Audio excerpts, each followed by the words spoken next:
Nima bu Zafar? Ha, o'tgan kuni bir voqea bo'lib qoluvdi. Ayolimga shu ro'zg'orga deb pul berardim, xolos. Ortiqcha pul bermasdim. Mana shu Ramazon ishlarim yaxshi bo'lib, daromadim zo'r bo'lib qolgan edi. $100 ayolimga beray, bir xursand bo'lsin dedim-de, uyga kirib, onasi mana shu pul senga. Xohlagan narsangga ishlat. Umuman hisobini ham so'ramayman desam, yig'lab olsa bo'ladimi? Ha, tinchlikmi? Nima yig'layapsan?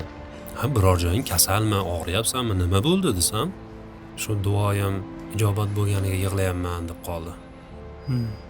Aytishicha, har yili ana bolalarni kiyimini sotib pul yig'ar ekanda. Ramazon kelganida kitob olib, rahmatli ota-onasining nomidan talabalarga tarqatar ekan. Shuncha yil yashab, bilmagan ekanman qaranglar. Faqat mana shu Ramazonda pul topa olmay qoldim. Pul yig'a olmadim. Endi qanaqa qilib ota-onam nomidan bir ehson qilaman, qanaqa qilib ular haqqiga duo olaman deb duo qilib, ey Xudoyim, o'zing g'oyibingdan yetqiz deb tursam, siz uyga kirdingiz-u, shu pulni berib turibsiz desa bo'ladimi? Ta'sirlanganimdan yana $100 berib yubordim-da. Mayli buni kitobga ishlatganda, mana bu $100 shaxsan o'zingga, xohlagan narsangga ishlat. Hisobini so'ramayman buni ham deb berdim.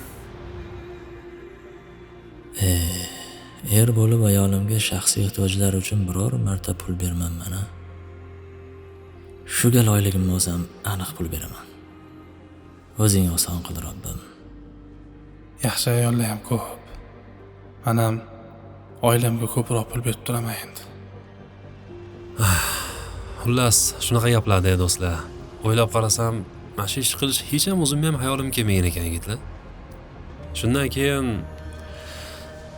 Hilol nashrdan chiqqan eng yaxshi kitobni to'plab tarqatib yuraman yaqinlarga. Baxtiyor bu senga.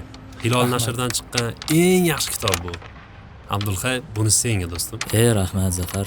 Rahmatli dadamning haqqiga duo qilib qo'yarsizlar. Omon bo'linglar. Bo'pti, rahmat Zafar. Xayr, Abdulhay, hop, bo'pti. Bo'pti Zafar. Ehtiyot bo'l.